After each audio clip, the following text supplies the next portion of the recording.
For 3 years, I thought the hardest part of my life was watching my mother die 1 week at a time. I was wrong. The hardest part was standing in her hospital room, holding her hand while she took her last breaths, and looking up to see the nurse who had cared for her for 6 months crying harder than I was. I remember thinking, at the time, that it was strange. Beautiful, even. A stranger who loved my mother enough to grieve her like family. I thanked that nurse. I hugged her. I told her she was an angel sent to make my mother's final months bearable. I had no idea that the woman I was thanking was already my husband's wife. Before we go further, let me know in the comments where you're watching from tonight, because this story took me over a year to be able to tell without my hands shaking, and I need you to know that every word of it is true. My name is Renee Caldwell. I was 48 years old when my mother, Eleanor, was diagnosed with stage 4 pancreatic cancer. She had raised me alone in a small house outside Dayton, Ohio, working double shifts at a laundromat and later as a school cafeteria manager so that I could go to college and become the first person in our family with a degree. My mother was not an easy woman. She was blunt, occasionally cutting, and had opinions about everything from how I raised my own children to how I folded towels. But she was mine, and when the doctor said the word, terminal, something in my chest folded in on itself and never fully opened back up. My husband, Daniel, held my hand in that appointment. He squeezed it twice, the way he always did when he wanted me to know he was there. I remember being grateful for him that day. I remember thinking I was lucky. I did not yet understand how much of what I believed about my marriage was a performance staged specifically for me. Daniel and I had been married for 19 years. We met in our late 20s, when I was finishing my teaching certification and he was working as a regional sales manager for a medical equipment company. He traveled often, sometimes 2 weeks at a time, covering territories that stretched from Ohio into Kentucky and West Virginia. I never questioned it. It was simply the shape of our life. He would leave on Sunday nights with his rolling suitcase and come home on Fridays smelling like hotel soap and rental cars, and I would have dinner ready, and our 2 children would run to hug him at the door, and that was our rhythm for nearly 2 decades. I built my entire understanding of loyalty around that rhythm. I did not know that a man could leave every Sunday not just to sell medical equipment, but to return, town after town, to an entirely separate life that had its own furniture, its own routines, and eventually, its own wife. When my mother's health began to decline seriously, we decided hospice care in her own home was the kindest option. The hospital had given us a list of approved home hospice agencies, and Daniel, always efficient, always the one who handled paperwork and phone calls so I wouldn't have to, took charge of selecting one. He said he wanted to protect me from the administrative burden while I focused on being present with my mother emotionally. At the time, I found this touching. Looking back, I understand it as the first move in a performance he had been rehearsing for years, a performance built on convincing me that his taking control of logistics was an act of love rather than an act of concealment. He chose an agency called Willow Creek Hospice Care. 3 days later, a nurse named Whitney Marsh walked into my mother's bedroom for the first time. Whitney was younger than me, maybe 36, with the kind of calm, unhurried competence that immediately put my mother at ease. She had soft brown hair she kept in a low bun, wore scrubs printed with small sunflowers, and spoke to my dying mother the way you'd speak to someone you'd known your whole life, not like a patient assigned to her that week. My mother, who did not warm to strangers easily, adored her within the first hour. She told me, in her blunt way, that one actually listens. I remember feeling relief wash over me, because for months I had been terrified of handing my mother's care over to someone who would treat her like a chart number instead of a person. Whitney became a fixture in our house 3 times a week, then 4, then almost daily as my mother's condition worsened. I welcomed her presence like a gift. I had no reason yet to see her as anything else. What I didn't know, what I could not have known, was that Whitney Marsh had married my husband 11 years earlier in a small courthouse ceremony in Charleston, West Virginia, one of the towns on his sales route. She was not his mistress. She was not a fling he was hiding out of guilt or weakness. She was his wife, in every legal sense the law recognizes, complete with a marriage certificate, a shared bank account, and a house 40 minutes from where he supposedly stayed in hotels during his work trips. For 11 years, Daniel had maintained 2 entire marriages, 2 entire households, alternating between them with a travel schedule that gave him plausible cover in both directions. In Ohio, he was my husband, father to our children, a man who came home every Friday smelling like the road. In West Virginia, he was Whitney's husband, and eventually, though I did not know this yet either, the father of a 9-year-old boy named Cole. The unraveling began, absurdly, with a prescription refill. My mother's pain medication needed to be picked up from a pharmacy nowhere near our house, one Whitney insisted on using because, she said, they specialized in hospice medication protocols and had better relationships with the physicians managing my mother's care. I offered several times to pick it up myself. Whitney always found a reason to handle it personally, usually framing it as one less thing for me to worry about while I focused on my mother. I trusted her completely. It did not occur to me to question why a hospice nurse would drive 40 extra minutes each way for a prescription pickup when there were pharmacies 2 blocks from our house. It did not occur to me because I had spent 19 years training myself not to question convenient explanations, not to interrogate small inconsistencies, because Daniel had spent 19 years teaching me, gently and invisibly, that a good wife didn't ask too many questions about logistics that weren't hers to manage. The crack that broke everything open happened on a Tuesday afternoon in March, 6 weeks before my mother passed. I had gone into my mother's bedroom to bring her water and found her sleeping, with Whitney sitting beside the bed doing paperwork on a clipboard, as she often did during quiet stretches of her shift. My mother's phone, an old flip phone she kept charged on the nightstand out of habit more than necessity, buzzed with a text message. Because my mother was asleep, and because the screen was angled toward me, I glanced at it without thinking, the way anyone glances at a lit-up phone screen in a quiet room. It wasn't a message for my mother at all. It was a message that had come through on Whitney's own phone, which she'd set down beside my mother's on the nightstand while she worked. The screen read, simply, "Cole has a fever, can you come home early?" Daniel's flight got delayed again. I stood there for what felt like an entire minute, holding a glass of water, staring at a name I knew intimately attached to a sentence that made no sense inside the life I understood. Daniel didn't fly for work. Daniel drove. Daniel didn't have a son named Cole. Our children were Emma and Jacob, 17 and 14. My brain, in that moment, did what brains do when confronted with something too large and too wrong to process immediately. It tried to explain it away. Maybe it was a different Daniel. A coworker. A relative. I told myself these things while my hands went cold around the water glass, while Whitney, oblivious, continued charting my mother's vitals 2 feet away from me, completely unaware that the wall separating her 2 lives had just developed its first hairline crack, and that I was the one standing on the other side of it. I didn't say anything that day. I want to be honest about that, because I know some of you watching would have confronted her on the spot, and maybe you're stronger than I was, or maybe you simply weren't standing in a room watching your mother die and trying to hold 2 truths in your hands at once without dropping either of them. I told myself I needed to be sure before I blew up what might be nothing. I told myself my mother needed stability more than I needed answers. So I waited. I watched. And over the following 2 weeks, I started noticing things I had spent 19 years training myself not to notice. The way Whitney sometimes referred to my husband's work schedule in passing conversation, then quickly corrected herself to a friend's husband. The West Virginia charm bracelet on her wrist that I'd complimented once, and she'd said, quietly, "My husband got it for me on our anniversary." I began keeping a small notebook, the kind meant for grocery lists, and instead filled its pages with dates, times, and overheard fragments. I wrote down every time Daniel claimed to be in Bluefield or Beckley or Charleston for work. I wrote down every time Whitney mentioned her husband, her son, her house. I did this at night, after Daniel had fallen asleep beside me, in the bathroom with the door locked and the fan running so the sound of my own crying wouldn't wake him. I want you to understand something about this part of the story. Grief and betrayal do not take turns. They do not wait politely for each other. I was mourning my mother in real time, watching cancer take pieces of her every single day, while simultaneously building a case, in secret, against the man I had trusted with 19 years of my life. I did not know yet that both women in that house, Whitney and I, were being lied to in mirror image.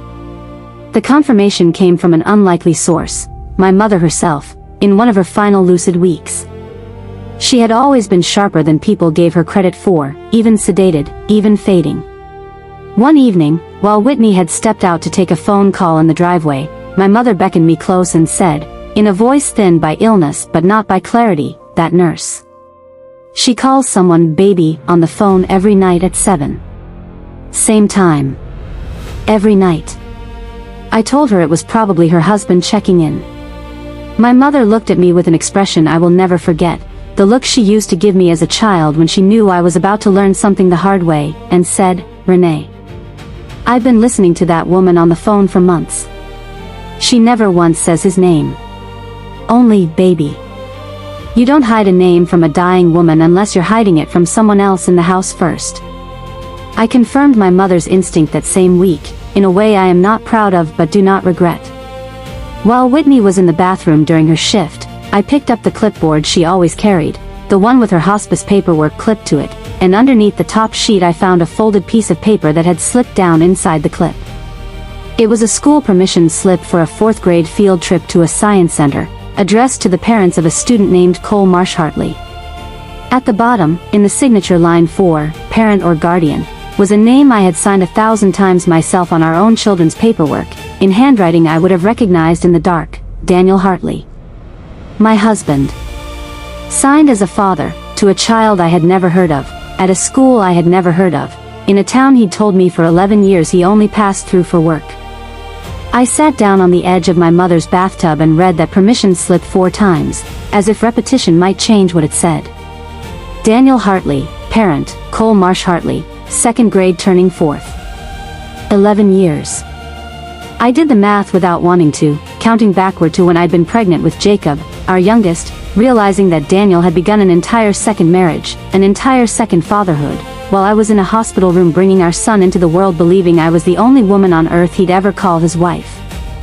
I folded the permission slip and put it back exactly where I'd found it, because I needed more than one document before I ended 2 families at once, and because, God forgive me, some small, humiliated part of me still needed to watch Whitney's face when I finally said the words out loud, to see if she was as innocent as I suspected, or as complicit as I feared. For the next 10 days, I lived a double life of my own, though mine was built entirely out of self-preservation rather than betrayal. I smiled at Daniel across the dinner table and asked about his trip to Beckley, knowing now that Beckley meant Whitney's kitchen, Whitney's son, Whitney's bed. I thanked Whitney for her tenderness with my mother while quietly documenting every detail of her life that confirmed what I already knew. Her car, a silver Honda with West Virginia plates. Her habit of leaving at exactly 6:40 each evening to get home before traffic, even though traffic in our small Ohio suburb was never a real concern. The way she once absent-mindedly referred to our anniversary trip to the Outer Banks, before catching herself and claiming she meant a trip with girlfriends. I built my case the way my mother had taught me to build anything worth building, quietly, patiently, and with more evidence than I technically needed, because a shaky foundation collapses under confrontation, and I was not going to let this collapse until I was ready to bring the whole structure down myself. My mother died on a Thursday morning in April, with the sun coming through the blinds in thin gold stripes across her blanket, with my hand in hers and Whitney standing at the foot of the bed monitoring her breathing until there was nothing left to monitor. I want to tell you that grief consumed every other feeling in that moment, and in the truest sense, it did. I sobbed over my mother's body the way any daughter would. But somewhere underneath that grief, in a place I'm not proud of, I felt something else stirring too, a terrible, focused clarity. My mother was gone.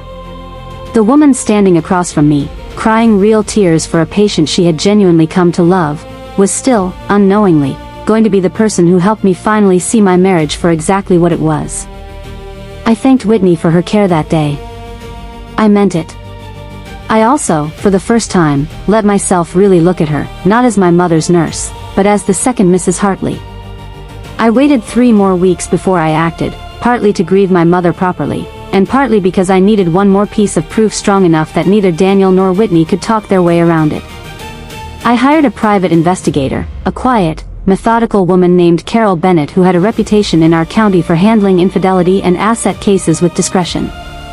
I gave her everything, the permission slip details I remembered, the West Virginia town names Daniel had used for years, Whitney's license plate number, which I'd memorized without meaning to. Within 12 days, Carol had what I needed. A marriage certificate on file in Kanawha County, West Virginia, dated 11 years earlier, listing Daniel Hartley and Whitney Marsh as spouses. Property records for a house in Whitney's name, purchased jointly, with Daniel listed as co-signer on the mortgage. A birth certificate for Cole Marsh Hartley, listing Daniel as father. My husband had built, brick by legal brick, an entire second existence, and had never once been divorced from me to make room for it. Which meant, under the law, only one of those marriages had ever been real. And it wasn't going to matter to either of us which one, because both of us had been lied to equally. I did not confront Daniel first. I confronted Whitney, because some instinct told me she deserved to hear it from another woman before she heard it from the man who had lied to both of us. I asked her to meet me for coffee, framing it as wanting to thank her personally for everything she'd done for my mother, away from the house, away from memories that were still too raw. She agreed without hesitation, arriving with the same soft, open kindness she'd shown my mother every single day for 6 months. I remember her sitting across from me in a booth at a diner off Route 4, her hands wrapped around a coffee mug, telling me how much my mother had meant to her, how rare it was to connect with a patient the way she'd connected with Eleanor. I let her talk. I let her be kind for 5 more minutes, because I knew it was the last 5 minutes of kindness either of us would feel toward the other for a long time. Then I slid a folder across the table and said, "I need you to look at something before we go any further." I watched her open that folder the way you'd watch someone step onto ice you already knew was cracked. The marriage certificate. The mortgage documents. A photograph Carol had taken of Daniel's car parked in Whitney's driveway, time-stamped from a week earlier, a week he'd told me he was in Charleston for a sales conference. I watched confusion cross Whitney's face first, the confusion of someone trying to make sense of documents that shouldn't exist, and then I watched it curdle into something else entirely, something that told me, with total certainty, that she had not known about me any more than I had known about her. Her hand started shaking so badly that coffee sloshed over the rim of her mug. She kept saying, "That's not possible," in a voice getting smaller each time, and when she finally looked up at me, her eyes were the eyes of a woman who had just realized her entire marriage, her entire 11 years, her entire son's paternity, had been built on the same lie mine had. We sat in that diner booth for 2 hours, 2 women who had every reason to hate each other and, instead, found themselves united by the same betrayal from the same man. Whitney told me things I didn't know, that Daniel had proposed to her in West Virginia claiming he'd never been married before, that he'd told her his sales route required him to be away most weeks because his territory was so large, that he'd missed 2 of Cole's birthdays claiming work emergencies that were, I now understood, simply days he needed to be home in Ohio pretending to be my faithful husband. I told her things she didn't know, 19 years of marriage, 2 children, a mortgage in both our names, a man who had held my hand at my mother's cancer diagnosis while his other wife's son had a fever waiting for him 40 minutes away. By the end of that conversation, we were not enemies. We were 2 women who had been robbed of the same thing, comparing the wreckage. We decided, together, in that diner, that Daniel would not get to choose how or when this ended. We would choose. Whitney, through her tears, said something I will never forget: "He doesn't get to keep controlling both rooms anymore." So we planned it. We agreed on a date, a location, and a method that would ensure Daniel could not lie, minimize, or manipulate his way out of what was coming, because if there is one thing 19 years of marriage to that man had taught me, it was that he was extraordinarily gifted at rewriting reality in real time when caught off guard. We were not going to give him room to rewrite anything. We chose the one place he could not control the narrative or the exits, a family dinner, at our house, on a night he believed was simply another ordinary Friday homecoming. Daniel walked through our front door that Friday evening exactly as he had for 19 years, rolling suitcase, tired smile, calling out that he was home. He kissed my cheek. He asked what smelled so good in the kitchen. He had no idea that Whitney Marsh was sitting at our dining room table, in the house he shared with the wife he thought didn't know, holding a folder of documents that would end both of his lives in the same evening. I remember his face when he walked into that dining room and saw her there. I have never, before or since, seen the color leave a person's face that completely, that fast. He didn't speak for almost 10 full seconds.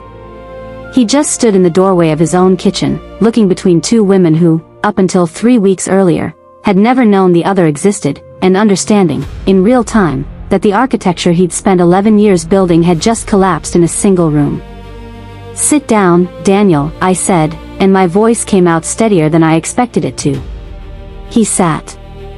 Whitney opened the folder and began laying documents on the table between them, one at a time, the way you deal cards in a game he no longer had any control over. The marriage certificate from Kanawha County. The mortgage with both their names on it. A printed copy of Cole's birth certificate. Daniel tried, at first, to do what I now recognize as the thing he always did when cornered. He tried to reframe, to soften, to explain. He said things like, "It's complicated," and "I was going to tell you both eventually," and "I never meant to hurt either of you," phrases I imagine he'd rehearsed for years in case this exact moment ever arrived. Neither of us accepted a single one of them. Whitney, through gritted teeth, asked him to explain to their 9-year-old son why his father had been lying to him about having an entire other family for his whole life. Daniel had no answer for that. He has never had an answer for that. What followed over the next several months was not a single dramatic ending but a long, methodical unwinding, the kind that happens through lawyers and courtrooms rather than movie scenes.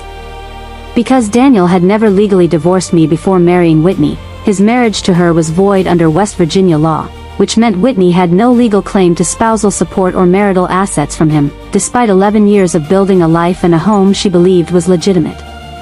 This should have protected me financially, and in part it did, but it also meant Whitney, blameless in all of this, was left with almost nothing tying Daniel to responsibility for the life they'd built together, apart from child support for Cole. Whitney and I, rather than turning our anger on each other as Daniel had perhaps assumed we would, turned instead toward making sure he could not simply walk away from either of us unaccountable. We hired separate attorneys. We shared documentation with both of them. We coordinated, quietly, to make sure his story couldn't shift between two courtrooms the way it had shifted between two households for over a decade. My divorce proceedings took 8 months. Because of the second marriage, the second household, the second mortgage, and the years of deception, my attorney was able to argue for a significantly larger share of our marital assets than a standard no-fault divorce would have granted, on the basis that Daniel had knowingly diverted years of shared income and resources toward maintaining a secret second family, resources that should have belonged, at least in part, to me and our 2 children. The court agreed. I was awarded the house, the majority of our retirement accounts, and substantial spousal support, on top of full custody arrangements for Jacob, who was still a minor. Daniel walked out of that courtroom having lost nearly everything he'd spent 19 years building with me, while simultaneously being legally obligated to support a son from a marriage that, on paper, had never legally existed at all. I remember watching him sign the final settlement papers, his hand noticeably shaking, and feeling nothing that resembled satisfaction. Only exhaustion, and a strange, hollow relief. Emma and Jacob took the news the way you'd expect 2 teenagers to take learning their father had an entire secret family, which is to say, they took it hard, in different ways, over different timelines. Emma, 17 at the time, became distant from Daniel almost immediately and has, to this day, limited her contact with him to occasional holidays she attends more out of obligation than affection. Jacob, younger and perhaps more forgiving by nature, struggled more visibly, cycling through anger, confusion, and periods where he desperately wanted to understand how his father could do something so calculated for so long. I did not push either of them toward or away from Daniel. I simply told them the truth, as plainly and calmly as I could manage, and let them build their own relationship with him from that foundation, because I refused to become the kind of parent who used their pain as a weapon, even when I had every reason to. Whitney and I remained close in the aftermath, in a way that surprised nearly everyone who heard our story, including, at times, ourselves. We were not friends in the traditional sense before any of this happened. We were a hospice nurse and a grieving daughter, connected only by my mother's illness. But betrayal, when it's severe enough, when it's specific enough, has a way of forging bonds that ordinary friendship takes years to build. We talked on the phone weekly for the better part of a year. We compared notes as our respective legal cases moved forward. I met Cole once, at Whitney's request, a shy, sweet 9-year-old with Daniel's exact same eyes, and found myself unable to hate a child for the sins of the man who'd fathered him under false pretenses in 2 states at once. Whitney eventually moved with Cole to be closer to her sister in Virginia, and though our contact has become less frequent since, we still check in several times a year, two women bound forever by the same 11-year lie. As for Daniel, the last real information I have about him came almost a year after the divorce was finalized, when a mutual acquaintance mentioned he'd relocated to Kentucky for a new sales position, alone, in a small apartment, with what I understand to be a diminished relationship with both sets of his children. I don't know if he's remarried. I don't particularly care to know. What I do know is that I spent 19 years believing loyalty and love were the same thing, that a man coming home every Friday smelling like the road meant he belonged only to me. I know now that the most dangerous lies are not the ones told loudly, but the ones told through routine, through predictability, through 19 years of small, convincing rituals designed to keep a woman from ever thinking to ask the one question that would have unraveled everything: what exactly happens in the weeks when I'm not there to see it? If there is anything I want you to take from this story, it isn't a warning about hospice nurses or business trips or marriage certificates in county courthouses 2 states away. It's this: trust is not the same thing as certainty, and love is not the same thing as loyalty, no matter how convincingly someone performs both. My mother spent her final months on this earth being cared for by a woman who turned out to be my husband's secret wife, and in the strange arithmetic of grief and betrayal, that same woman became one of the few people who understood exactly what I'd lost, both of my mother and of the life I thought I was living. My mother used to tell me that the truth doesn't need you to go looking for it. It waits.